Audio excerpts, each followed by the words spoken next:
Today's video is going to be a little bit longer than the YouTube shorts that I've been putting out over here. And that's because I'm answering a question that I received from Nairaland on one of the articles that I put up. And it was about how to handle customer inquiries when you receive a direct message. Now, to make the individual videos short, I've decided to split it up into three parts, and I'll see how concise I can make each individual segment. So this is to explain how we're supposed to handle customer inquiries when people hit us up in the direct message. So this is part one of the video. Now, when I say direct messages, I'm referring to the utilities, the message utilities in Instagram, Facebook Messenger, those sorts of things. I don't know if people hit you up on LinkedIn trying to solicit business. I mean, immediate business anyway. So, but bottom line is, wherever you have an app that you can receive messaging through it, whether it's Instagram, Facebook Messenger, whether it's email or maybe it's Twitter, the same principles apply.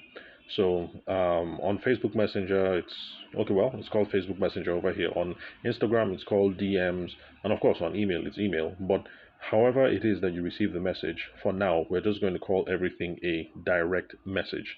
So just allow me that leeway.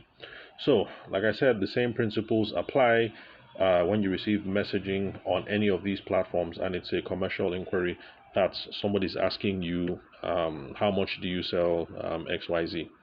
So the principle that we're going to use now, because remember I said that the same principles apply, is that when you receive an inquiry like that saying how much for XYZ or how much do you charge, you should go into questions first before you start discussing price and before you start negotiating.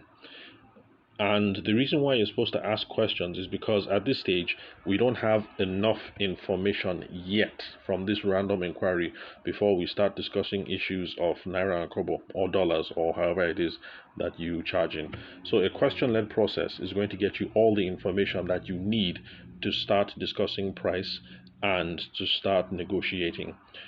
If the person says how much for XYZ and you just give a price, you have no idea whether you have the capacity to fulfill the request or whether you're overcharging or undercharging without any more information. So the first thing to do is when the message comes in, we have to ask questions to get all the information that we need before we start talking price and before we start negotiating. Now, the questions that we're going to be asking are going to be qualification questions and discovery questions. So in the next video, I'm going to go into a bit more detail what qualification questions are and what discovery questions are and how they tie into the whole process of getting all the information that we need to respond to this inquiry. So we'll continue in the next video.